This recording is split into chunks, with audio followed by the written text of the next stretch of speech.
Welcome to Inspirational Leadership. I'm your host, Kristen Harcourt, and we have a wonderful, wonderful guest today. Today, we're going to be speaking with Tanveer Naseer, who is an internationally acclaimed keynote speaker and award-winning leadership writer. He is also the founder and CEO of Tanveer Naseer Leadership, a leadership corporate training and consulting firm that works with executives and managers to help them develop practical leadership and team building competencies to drive organizational growth and development. He is the recipient of several awards and recognitions as one of the world's top thinkers in the leadership sphere, including being recognized by Inc. magazine as one of the top 100 leadership and management experts. Tanveer has been very active on the speaking circuit, giving keynotes and workshops on leadership and empowering employees to audiences across Canada, United States, Europe, South America, and in the Middle East. He currently lives in Montreal, Canada with his wife, and he is the proud father of three amazing young women. Welcome to the show, Tanveer. Oh, thank you so much, Kristen. I'm delighted to be here. So everyone is always excited, Tanveer, and you and I were talking even before we got into the show around a lot of times our paths are not linear. And so I would love for you to share a little bit more around your story and what got you to the work you're doing in the world. You can bring us back to childhood. You could start at two, you could start at high school, wherever you want to help us understand a little bit more about who you are and your story. Sure, no problem. You know what's funny, Kristen? I was actually asked the first time I was asked this question was Yeah. after I gave a keynote, Yeah. and there was one of the leaders in attendance, and he started in the probably the worst way you want to hear a question being asked. He starts to say, "Look, I've been a leader, been various leadership roles for the past 20 odd years. I've attended a lot of workshops and these types of events where you have a keynote speaker coming in and tell you all about leadership. So I pretty much heard it all." And I'm like, great preamble to the question. I mean, I've been on a stage, and there's like 1,500, 2,000 leaders in the room, right? They're all looking at him, and then some start looking back at me. It's like, yes, it's a tennis match right now, and I didn't know. I didn't bring my racket. Um, and he goes on to say, but I've been listening to you speak about leadership, Hmm. and you have such a different take on it, how you view it, and how you think, what are the things we should really be paying attention to? And I loved it. And all I kept thinking was there's a story here because someone doesn't speak about leadership unless they have some story that shapes their understanding of leadership. So I really just want to know what's your background. Yes. And so I'm going to share that story. Then I'll tell you, remind me to tell you afterwards what was the reaction I Okay. got to it. So Love it. what I decided to do, and I'll see if, I mean, I don't, you've read my profile, so you might be able to know this, but Hmm. I think most people, when you think of a leadership expert, you think of somebody from the corporate world. They went up, they became a senior director, maybe a VP, and so forth. And, then they feel like, okay, you know what? I'm kind of done with the rat race. I kind of want to go off on my own and do my own thing, but I want to take all this knowledge and expertise and help share it with others, right? And so a lot of people are surprised to hear, well, I don't come from the corporate world. My background is from the medical field. I graduated with a master's of pathology from McGill University's medical school.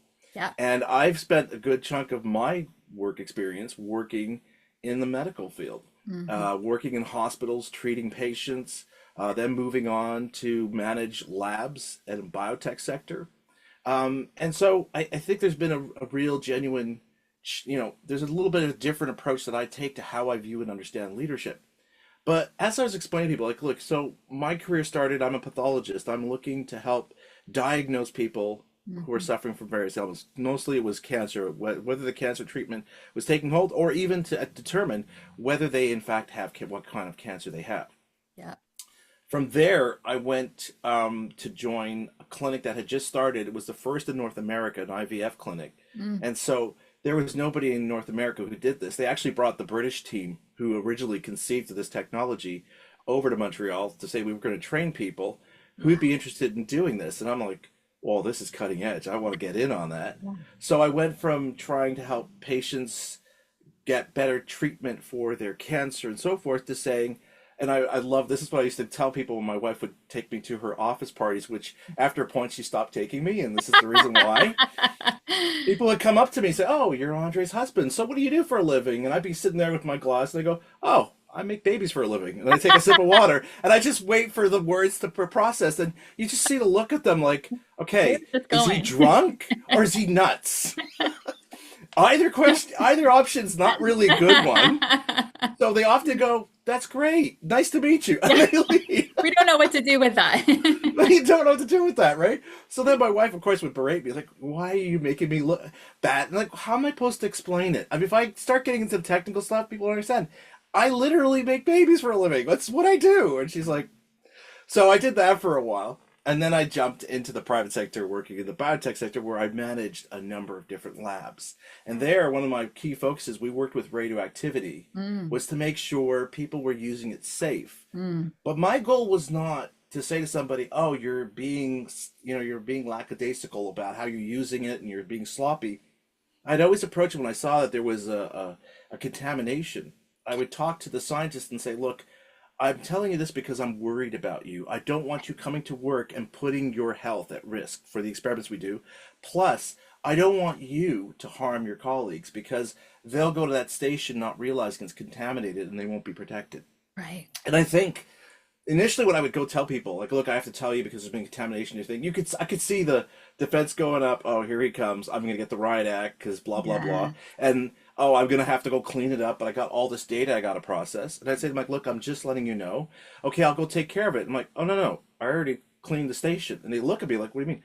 Well, like I just said, I don't want anyone going to that station and Mm, getting hurt. So I took care of it. Don't worry about it. It's mm, taken care of. I'm just letting you know, please be careful because I don't want you or anyone else to get harmed. And it was amazing to see the transformation whenever someone was told that they would not get defensive. I could see this like disappointment in themselves. I'm letting the team right. down, Right. right? And that was a very illuminating moment for me to realize this is really what we're supposed to do as leaders, right? We're not supposed to go in there and bark orders. We're supposed to take Yeah. care of people. We're supposed to look out for them. And yeah, we're supposed to get our hands dirty. Um, Hmm. and so I had when this company was one company when I joined, it was a Canadian company that got bought out by an American company. And Hmm. everyone was like saying, okay, we're expecting layoffs. Tanver, you're probably gonna be the last one. You're gonna be one closing out the lights, whatever, and so forth. And we got bought out by an European multinational. And again, the rumors of layoffs, because there were layoffs. Inevitably, this always happens. Yeah. So at that point, I was a high level management. So I got one of those lovely golden parachutes. Right. And that gave me the opportunity. My kids were very little. And Yeah. I always told my wife this, that when our kids are kind of like 2, 3 years old, I Mm, would the dream would be for me to be able to spend more time at home, mm, to be with my kids, to raise them, because that's the time where you bond, you really connect. When they're little babies, it's really the mom and the baby. But when they're toddlers onwards, yeah. that's where dads have a chance to really connect. Mm, But I had a golden parachute. I was looking for jobs. I was out there. My wife said to me, wait a minute, we can afford for mm, you to stay at home. You always wanted to do it. Why don't you just take this opportunity and take care of our kids? And I did that. This is like wow. 20 odd years ago. I mean, I was the only dad in all That's very the little progressive. activities. Yes. Yes. And I can tell you honestly, I was not well received. Yeah. My wife said, it'll be a great place for you to socialize. And I was like, I was in the corner because Yeah. I Really was quick. the odd duck. Yeah. No one wants, because they were all looking at me like, why is this dad here? He Right. Right. should be Right. at Right. Right. work, Yes. right?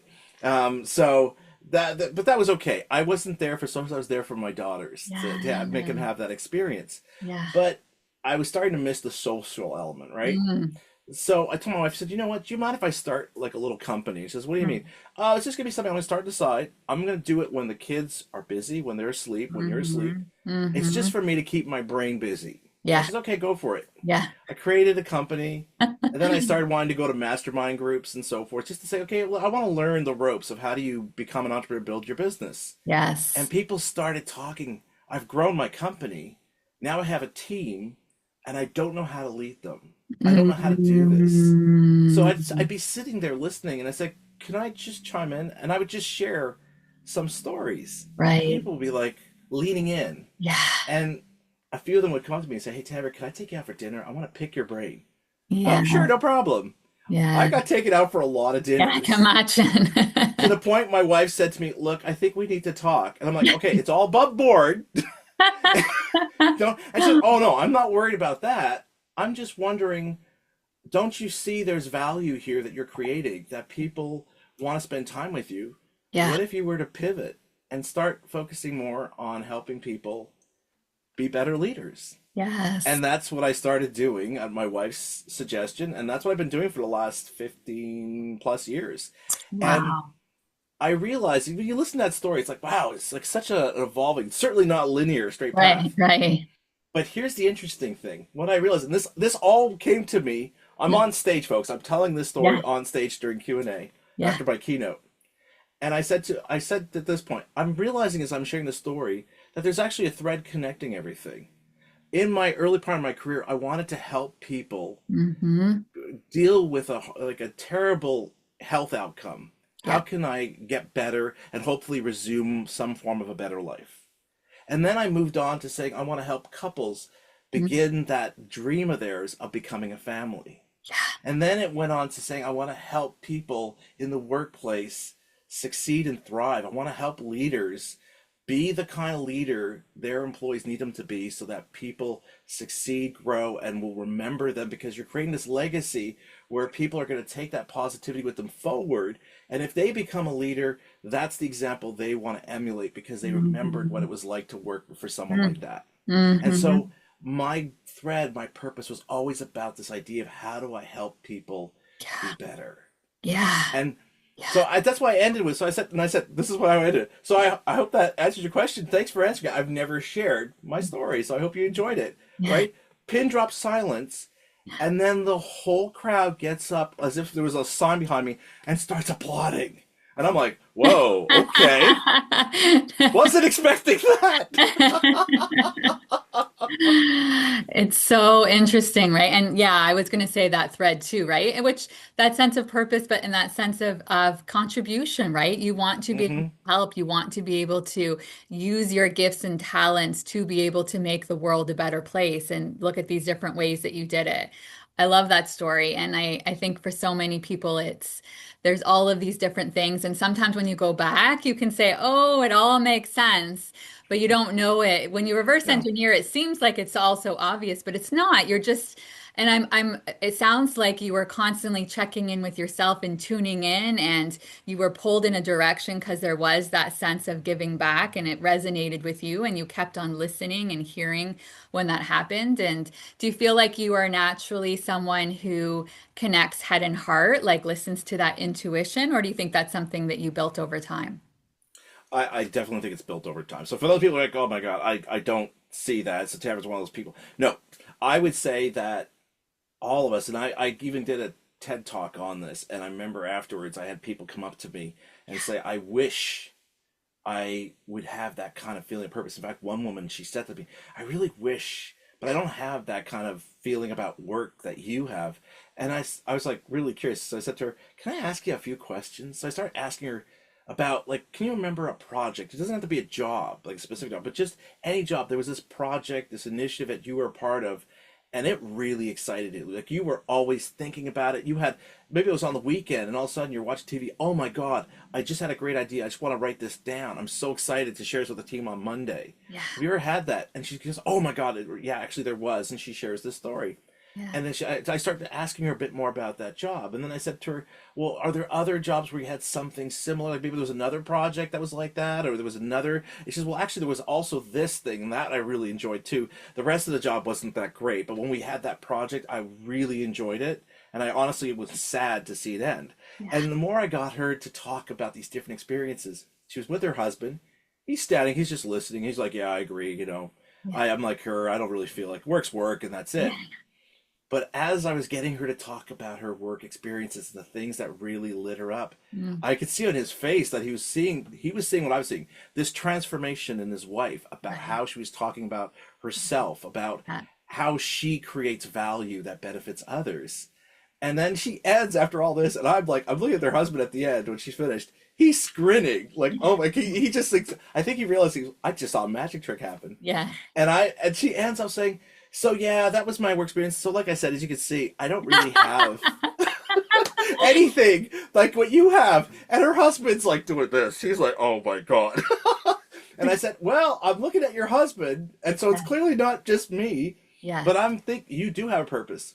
And to show you what I mean, Yeah. let's pretend I just talked to somebody and he was saying, look, I'm looking for somebody who can do this kind of work. And I described her a dream job. And Hmm. as I was describing it, oh my God, I could see she was going to jump out of her shoes. Yeah. Like, she's like, oh my God, did you talk to someone about that? Like, she actually thought, she forgot it was a hypothetical. And I said, well, no, I didn't. But see, that's the kind of job, that's the kind of work you want to do because that's what you told me you want Yeah. to do. Yeah. That's your purpose. Yeah. And Yeah. she was like, oh my God, I got to think about this. And I still to this day feel so bad because she started going off, so her husband started tagging after her, but I could see he was kind of dragging his feet because I was like, oh, do me. I want to Can you do it for me too? Like it's true because I think sometimes that word purpose can feel very big go. and then people feel like, well, I don't have that. But it's really figuring out those I talk to clients about that too around those peak experiences or those moments of aliveness, those times where you just felt so energized. We all have those moments, but we don't necessarily Mm-hmm. take a step back to be able to even say, like, when we go through our day, when are those moments where we feel super, super energized? And then are those moments where we notice, ooh, I'm not, which all jobs are going to have some aspects that you're not as energized. Just to Yeah. let you know, everyone, it's not that you get to this place where it's Uh-uh. 100% always in your zone of genius. There's going to be other elements. But yeah, I think when you break it down like that and just ask some questions and come up from a place of curiosity like that, it's amazing what people can discover. Absolutely. And I think, look, I think part of the problem, believe it or not, is feedback. And the problem with feedback is not the mechanics. We always keep talking about the mechanics, the Right. words we use, and so forth. But Yeah. that's not it. The problem is, as leaders and also as employees, both of us are not quite paying attention to what we should be paying attention to. As leaders, we should be paying attention. What are those moments where I see my employee light up? I'm Yes. not. So what are the things that are not they're good at? Because that's the thing we always focus on feedback. Oh, I really appreciate your contribution in this. Yeah, because it helps you, it helps the team. But is Right. that what lights the person up, Right. right? And us as workers, again, to your question, no, I didn't know what my purpose was. But subconsciously, clearly, I saw something in all these opportunities. There was something that Mm. sung to me that sparked my curiosity. I think I should do this. Mm. And that's why I was drawn to it. I couldn't tell you what it was, but there Mm. was something. Mm. And it took that reflection and that, that moment of someone asking, well, what was it? And me having that realization in front of 1,500 people. Yeah. Oh my God, I Yeah. think I know what my purpose, Yes. right? I had this moment of clarity, of an Yeah. epiphany in Yeah. front of people, which I imagine is one of the reasons also why they were applauding, because not only was it the story, but seeing the revelation come to Right. somebody of, Right. I now understand where Yeah. I'm creating value. Yeah. So I think that's also what we need to think of. We got to remember that our strengths, and that's why I often tell people in my keynotes, our strengths are not the things we're good at. Our Mm. strengths are the thing that strengthen us. It's the things Mm. that light us up. So anyone Mm. who's watching and listening to this, really think about those moments where at work you just were compelled to deliver your best. Not because, oh, we're going to win this award. Oh, I might get a new perk or bonus or something at the end of the year. Yeah. No, it's because this you really cared about. And you don't Hmm. necessarily have to quantify why, right? Hmm. Just once you've identified it, now you can begin the exploration of saying, how is that creating value? And more importantly, how is that allowing me to be part of something bigger than myself? Because the value can't be just for yourself, right? That's not what's going to light you up. It's No. that you're creating something that makes you valuable to others. And that's where we feel like, wow, what I'm doing matters. Yes, 100%. I want to go back to one of your threads when you were talking about you were really giving a lot of elements of emotional intelligence when you were going in and speaking with those employees and really showing up with care and compassion and empathy as I heard you talking. And I think that we all know intellectually that of course people want to feel cared for, and yet there are the reason why they were probably even taken aback with you showing up like that is because previously they might have gotten yelled at or berated or gotten in trouble. And we see, unfortunately, too often this fear-based leadership and Mm. and not coming from a place of the care and compassion and empathy. And this isn't an either or, because I also think sometimes we can feel like, oh, if we're being so too compassionate and empathetic, that there's somehow not accountability and ownership, which I think is completely not true. But I want to start with just the fear-based piece. Like, from your experience in being around so many leaders, why do you think some people show up and have such a hard time of tuning into that emotional intelligence and compassion and empathy and are being more fear-based with their leadership? I think you actually kind of answered it somewhere in the middle of your question Yeah. because it's hard. Yeah. It's really hard. I mean, it takes a level of vulnerability on our part because we're admitting to something we don't know, and we're putting ourselves into a situation where we don't know what's going to come out of it, right? Is this person going to get emotional because Mm. maybe they're struggling at work because they have a sick parent?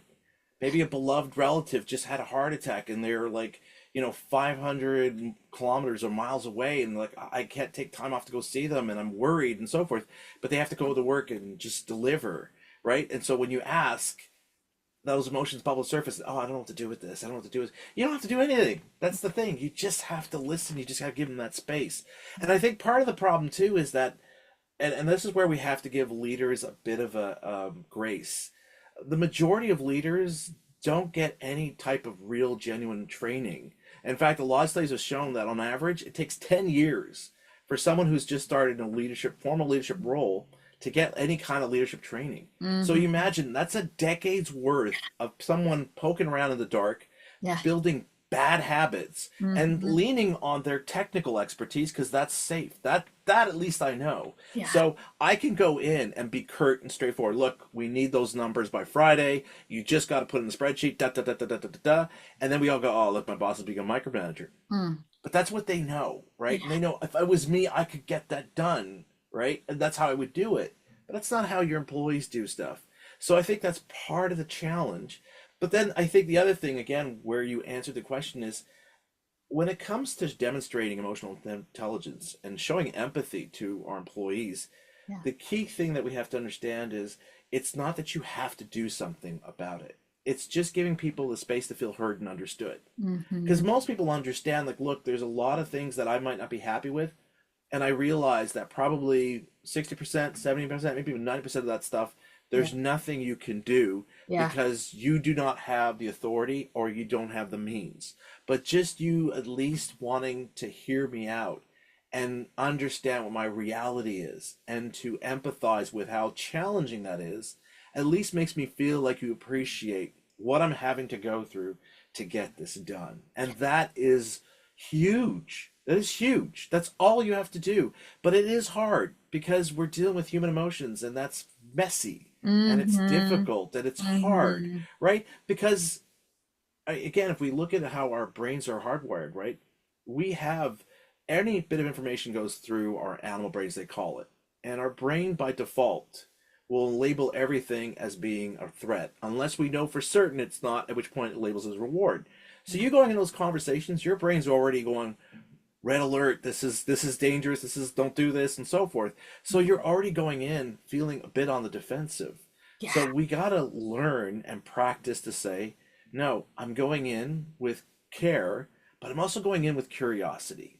And Yeah. curiosity, I love to tell people because curiosity allows you to make mistakes. Curiosity allows you to not get it right. Curiosity allows you to not understand because that's why you're seeking to ask questions because you don't. You don't understand. You don't know, but you want to know. You want to understand. And that's why you're asking those questions.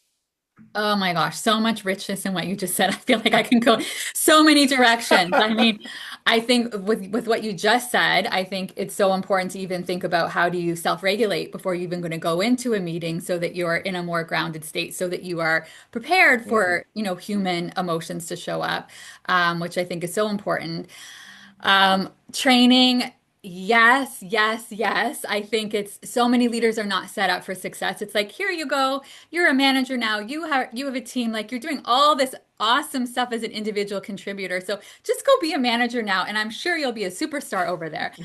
No training whatsoever. And then, of course, why wouldn't people just fall on their technical skills? Because they're like, well, I know I did this really well, and that's what I was rewarded, and that's why I got put into this management position. And I do think it's such a disservice that there isn't, is that we need to have more training and support available to treat people, to set people up for success. But I love what you also said. I loved so much of what you said around the validating, right? Like to just Hmm. to validate, right? To just make someone feel seen and heard and understood. And it's funny where I've heard sometimes my more linear thinkers where they're like, yeah, because like, I don't care about that stuff. Like, I don't need recognition. I don't need anyone to like, pay attention. Like, you're human. You do. Yes, you do. Like, and then we talk through where that might be coming from, just in terms of the touchy-feely emotions, feel a little bit uncomfortable. So, I think it's so important what you're saying there. And, so for somebody who's listening right now, let's talk to both audiences. So both the leader Hmm. or the organization that's supporting the leader. So let's first talk with the leader. So they're hearing what you're saying. They're like, you know what? My organization isn't at this point supporting me with training, but I care and I want to get better at this. Where would you suggest they start? Oh my God. I think one of the beauties of our time and age is that we have so many resources online that people can use. There's books you can read, as you can see behind me. There's lots of books. I think that's the first starting point. I mean, you do first have to learn before you practice, Yeah. right? So, because what you're trying to do here is gain an awareness about yourself. Hmm. How am I showing up as a leader? So when you read about stuff, and you got to be frank and honest with yourself. You can't say, oh, well, I'm doing, because I've had this. I've gone into giving a keynote, and the CEO comes up to me, and he's got his lieutenants around him. That was a great speech, Tamara. I really enjoyed it. It's exactly what we wanted to hear. Of course, I'm doing everything that you said, but I'm glad that you told my lieutenants and all this other leaders so they could also do this as well. And that's all fine and good, but what I noticed out of the corner of my eye, all his VPs were standing there, they're all proud and happy and so forth. As soon as he said, "Oh, of course I'm all doing that," their shoulders went like this, and I went, "Oh, Are you? okay, right." So I managed to get a moment with one of them and say, "Look, can I ask you something?" I said, "Look, there's no one else around us. You could say it however you wish." But I couldn't help but notice when the CEO said how he's so happy to be validated that he's doing all this stuff, all of your shoulders, you guys all reacted like the air just got sucked out of the room. Yeah. And he just looked at me sheepishly, going, they didn't realize they gave off that nonverbal cue. Yeah. And he says, actually, he's one of the worst. And we were so happy to hear all the stuff you were saying because we were hoping it would register. And Yeah. to have him say he thinks he's already doing it is just so discouraging. And Self-awareness. that was in part one of the inspirations for Leadership Vertigo, where I realized Yeah. that leaders have this gap between how they view themselves Yeah. and how their employees experience it. So this is Yeah. one of the things I say to you. You have to gain a greater sense of awareness of how you're showing up as a leader and call yourself on it. And if you're not sure, Yeah. ask. But Yeah. you got to recognize that if you're asking people and you've never asked for it, they're not going to be forthcoming because they know this could be career damaging. So don't expect right out the gate you're going to get stuff unless you have some colleagues who you know and you trust their insights, who can Mm-hmm. tell you, well, actually, I've noticed some of your employees, when they ask you questions, you're very curt and so forth. And if you're taking it, folks, I know it's hard. Our brain hears stuff like this, it goes on the defensive because we feel we're under Right. attack. Right. That's not what's happening here. This is about you saying, look, I want to get better at this. Think of it almost like if you love playing games. If you're stuck on a level and you ask somebody, look, I can't get past it, if Yeah. they tell you, here's the strategy you're supposed to Mm, do, you're mm, not going to get defensive that, oh, how come I mm, didn't think of that? You're going to mm, appreciate them for helping you mm, figure it out. Same mm. if you're doing a repair around the house. Look, I can't fix this thing, I don't know. And you ask Yeah. somebody Yeah. and they teach you, you appreciate them helping you solve the problem. Mm. That's the mindset you need here. Someone is helping you solve a problem so you can be better. And if you go in with that mindset, Yeah. that feedback you get is going to be invaluable because you're going to want to apply it and then get feedback. And you can tell people, like, look, I've noticed I don't listen very good, so I'm going to try listening. Yeah. Here's the things I'm doing. Yeah. I'm going to check in every now and then. If you can let me know honestly how I'm doing, because I really want to get better at this. And if people see, whoa, he's really making that effort, she's really trying to ask more questions and thoughtful questions, not to confirm what she knows, but to really see what we're thinking. Yeah. And then suddenly you see the old habits pulling back. Oh, I noticed you're starting to, oh, thanks for pointing that out. Again, they're helping you be a better leader so you can help them be better as a team, which means you're all going to succeed. And that is ultimately the goal that you want as a leader. This is so true because I've seen this very, very often. And again, positive intent, right? Like they think that they're showing up in the way that they were intending to show up, and yet they're Hmm. not. And so many CEOs, it's just several are coming to my mind in this moment. I know. It's the self-awareness gap, right? And I Yeah. have found with a lot of my leaders, 360s have been very enlightening because now they get to have the feedback being given. And I also like what you said there around building that trust. The first time you go and say, "Hey, what would be your feedback?" They're probably going to say, "Oh, you're great, nothing." Maybe by the second or third or fourth time, they might say, well, if I were to say one thing, I might point to this particular area. And I do think that giving them something specific that you're working on is super helpful as well. Because my experience with what you shared there is it's amazing. There's so Hmm. much content like there's so much content available now. But we can't just be for sure we got to start by educating and consuming it, but then we have to be very clear around not working on 10 things, but saying, you know what, based on what I just took here, what are one or two things that I can start focusing on and putting into practice? I remember saying to some clients, myself included, you're on a book ban. Like, I don't need you reading any more books. Just start with the one book that you just read there and read it like 3 or 4 times and really be focusing on putting everything and applying it. Because it's not about you reading more books. You need to slow it down and start actually Hmm. executing on what you're reading in the book. Exactly. Yeah, I tell leaders this all the time, and I'm gonna try to bring back something you brought up because you nailed it with what you just said, Kristen. Here, but you're absolutely right. One of the things I often do in my workshops is I'll tell leaders like, "Look, I'm giving you different strategies, but right now I just need you to commit to one. What's the one thing you could do on Monday?" And I'm not saying take the big ambitious one. I'm saying what's the one that's going to give you that quick win? What's that thing you? Oh, I do this on occasion. I'm going to make sure I do it more. Or you're already doing it and you didn't realize, oh my God, I didn't realize how important this is. So now get more intentional about doing it and not just doing it like, well, because you're just doing it haphazardly because maybe some leader you had in the past influenced you to think that that's a behavior you should do. Yeah. Do it with intention. And this leads me to what you brought up, Kristen, which I think you just nailed it. That what's key here is that you have to start on that foundation of trust. None of the things you're going to try to do to improve how you serve as a leader is going to work if you do not have a foundation of trust with your employees and with your team.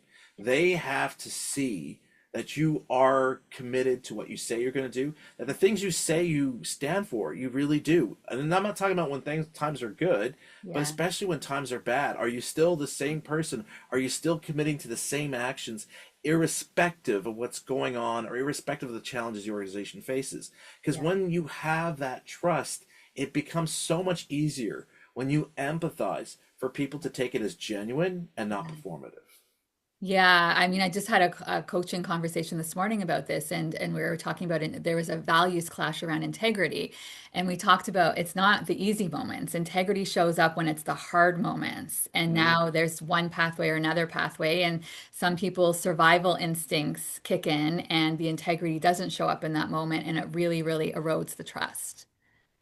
Absolutely. I mean, look, without the trust as your foundation, it's really hard to do any of this stuff. I mean, like, look again, to help people feel like they're doing something that's bigger than themselves, they have to feel like you're committed to this. This is not just your latest pet project, right? How many times have you probably heard that, Kristen? Yeah, You know, I started this initiative. It's really going to help us break in this new market. And yeah, yet all I'm getting from people is this, "Ugh," and everyone's frustrated with the work they're doing. I don't understand. And you can actually go and dissect for them how many times you've gone and yeah, done this to them, where you've come and got all excited, you have your cheerleaders, rah, rah, yeah, rah, let's go, let's do this. yeah. And then the real work starts to get in the way and this thing starts to fade out in the distance and it just dies, right? You have to show that commitment, and that commitment can only arise if you're showing people and you're creating that trust. And as everyone says, well, how do I do that? Well, so, well, you're the leader, you got to go first. You Yeah. have to trust your employees, right? You have to earn their trust. I mean, there's like, well, I'm the leader. I says, yeah, you have positional authority, and you Yeah. could certainly lead like that, which is to your point. We started the conversation. That's fear-based leadership. You're listening to me because you fear me because of my position and what I can do to sanction you in this role that you have in my team. But Mm-hmm. that's not the way successful leaders do it. They don't lean on their positional authority. They lean on empowering their employees. Well, how can you empower them if they don't trust you? So you have to be the first one that steps up and shows them that you trust them, you believe in their potential, you want them to succeed, you see them being so much more than they are today, and I'm going to figure out what their real strengths are, not what they're good at, not what I appreciate you bringing to the meeting, but what I know. I saw you light up in that meeting.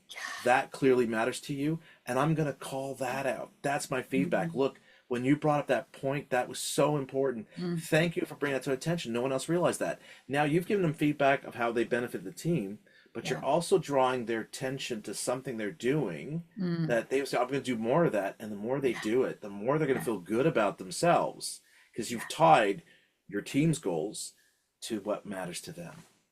And sometimes it's so interesting to have like my best leaders that I got to work for, they sometimes see things in you that you don't see in yourself. And they're that mirror Mm-hmm. for you, right? And then sometimes helping you to hit those edges and do things that you might have not done, challenge yourself in new ways, which is, I think, such a huge part of leadership.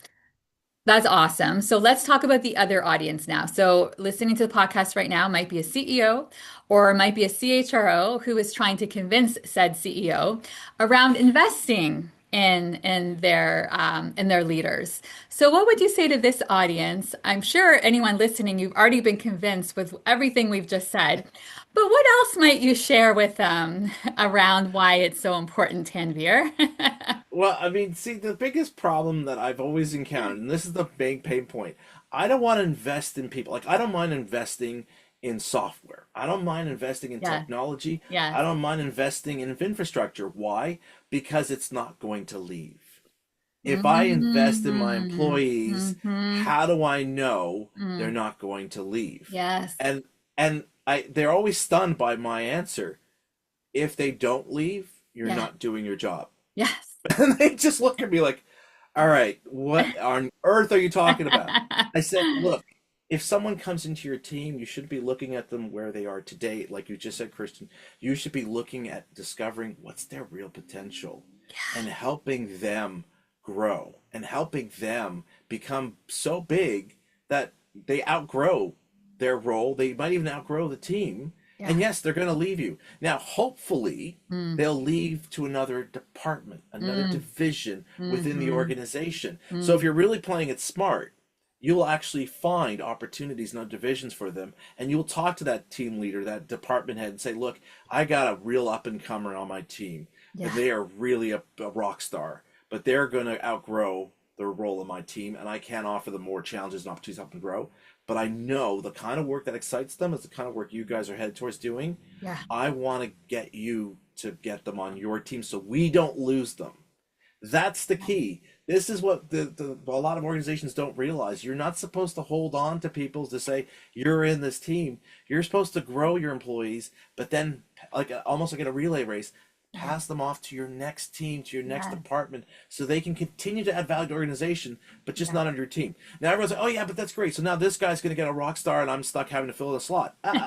Here's the beauty of this thing: when Yeah. you do that, you're going to build a reputation as a Yeah. rock star creator. You're Yep. going to be the one that everyone knows. Oh, you go in his team, you go in her team. You're going to do work you never thought you could do. You're going to be Mm-hmm. challenged in ways you never thought, and Mm-hmm. you're going to work for the most loyal, most cohesive team you will probably ever work with. It's Yeah. like I wish I could still work with them. I Yeah. loved being a part of that team. Yeah. I mean, you're not, the problem is not how do I fill the funnel, it's how do you create a proper filter to Yeah. make sure you can get the right people in, because Yeah. everyone's going to be banging on that door saying I want to be a part of this team if you create those kinds of conditions. And again, this all comes down to that element of starting with trust and then building your way up through empathy, through making people feel like they are part of something bigger than themselves, and understand what their purpose is and connecting it to your goals. You do that, folks, and I don't think you ever have to worry about, oh, I'm investing in these people and they're just going to leave.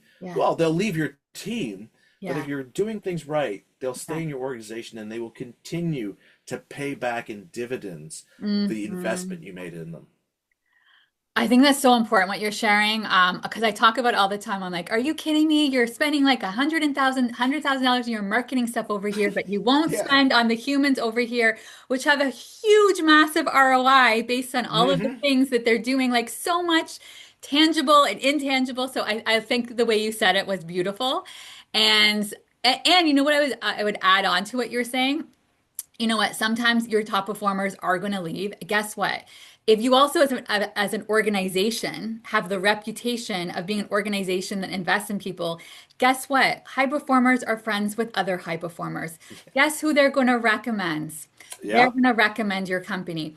They're going to be talking about your company and saying they're such a great organization to work for.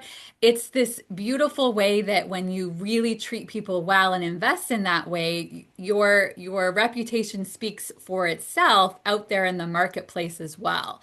So even if they do leave, which, for a variety of reasons, people sometimes they might even decide they're leaving the workforce. And so I don't even want people to be so attached that if they do leave the organization that investment was somehow not worth it, because investing in being that kind of organization and having a mindset of an organization that's built on excellence like that, people are attracted to that kind of organization. That's where they want to work. Yeah, absolutely. And I mean, look, again, the whole notion we have of top performers, right? That also is something we have to really evaluate how we look at it because, you could have a performer who did absolutely outstanding in 2024, and now we're halfway through 2025 and they're okay. So Yeah. suddenly they're not the star player on your team. Now, most people will start saying, okay, well, no, I don't really care about them, and they'll pivot to somebody else who's now shining in 2025. Right. Guess what? The other people who are potential star players are seeing that. And Yeah. they're not going to be invested to put their all into it because they know the minute they drop the ball, you're going to Right. drop them. Right. Right? So you got Right. to show people that look, if somebody is was doing so well and now they're not, you're checking in. Oh my God, we're going back to empathy now. We're going to Yeah. ask, what's going on? I'm noticing that you're not speaking. I don't. I mean, obviously, you're still hitting your targets. That's okay. But I want to know if there's something that I should be aware of. Is there something I could do to be of help?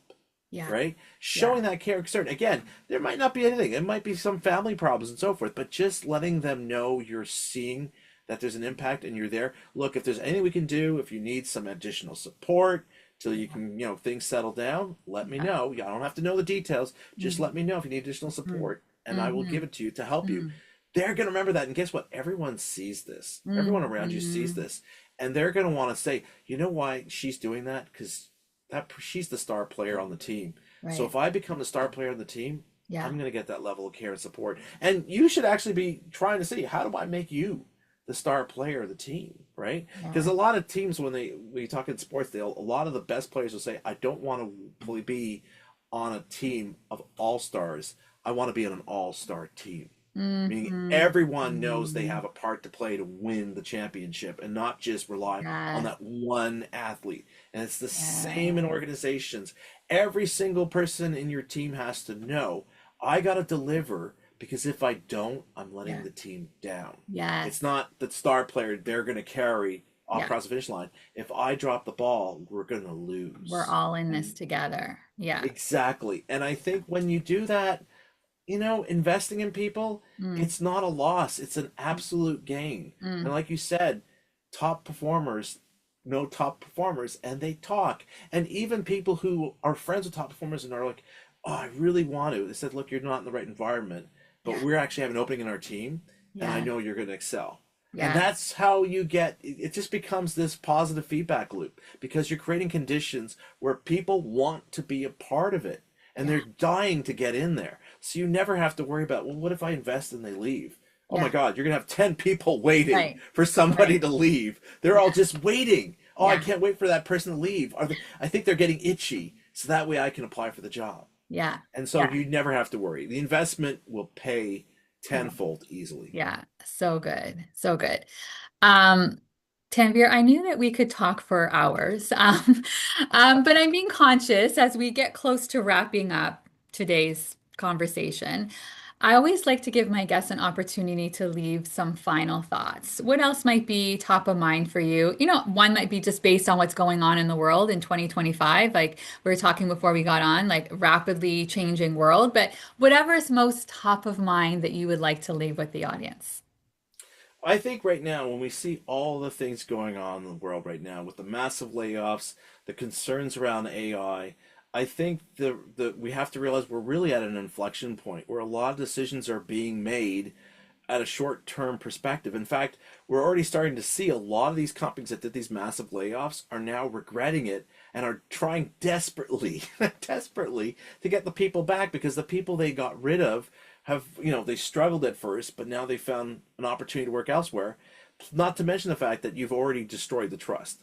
Why would they come back to work for you when they know how quickly you'll get rid of them? Yeah. Right? There's no security there. Again, going back to something we discussed before we got on air about how, as parents, we want our kids to feel secure by picking a linear path. Take this path, make a plan, boom, you have security. We all know there's no such thing as security in the job market. So I think what we need to recognize, and I do think we're going to be seeing that evolve over the next couple of years, is that we are really going to need a much more human centric approach to leadership because we've pretty much tapped out on all the different elements of technological advancements. And that's why we're seeing so much incrementalism. We can't do breakout innovations. And the reason's because we've tapped out on the technical side, but we haven't really tapped into the potential on the human side. And the smart organizations, and I do predict, I don't know who it's going to be, but if you look at the timestamp, come Yeah. back here in 3 years, there's going to be a company we've never heard of Yeah. who is now going to become the talk of the town, and everyone's going to be talking about them. And they're doing the hard work now, very Yeah. quietly, but Yeah. in 3 years, they will be the company we will all be talking about, we will all be trying to emulate. Why? Mhm. Because while the rest of us are so focused on incrementalism and Mhm. short-term games, they're Mhm. doing the hard work of saying we got to play the long game, we got to invest in our Mhm. people, and we got to create Mhm. an environment where people feel like they belong and they're doing work that matters. Yeah. Here's your invitation. Be that company. Anyone who's Mhm. listening right now, what does it look like to step into that? Beautiful, beautiful words of wisdom. Tanvir, where can people learn more about you and the work that you're doing? Oh, the best place to go is to my website. That's tanveernaseer.com. Yeah. You'll find there all my blog that I've been writing for 15 plus years. It's an award-winning internet blog that I've been doing for every 2 weeks. Or every week, every Tuesday, I'm putting out a new piece and Well stuff. done. That's also where you can get my own podcast, Leadership Biz Cafe. Yeah. Very popular blog. I'm actually a podcast, I should say. I'm actually really impressed. I mean, we've been doing it now. It's going to be 15 years next year. But I'm just amazed at the caliber of guests I've had the pleasure to have invite on my show to speak with and to talk about this topic that Kristen, you and I care so much about, leadership. Yeah. So you could check that out. And if you're really into podcasts, it's this kind of conversation that Kristen and I are having. I do on mine as well. Yes, amazing. And we'll have all of that in the show notes.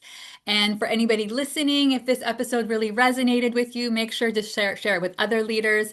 Subscribe to the podcast. If you're interested in learning more about working with me, you can learn more at kristenharcourt.com. And wherever you are in the world, well, first of all, Tanvir, thank you so much for being here today.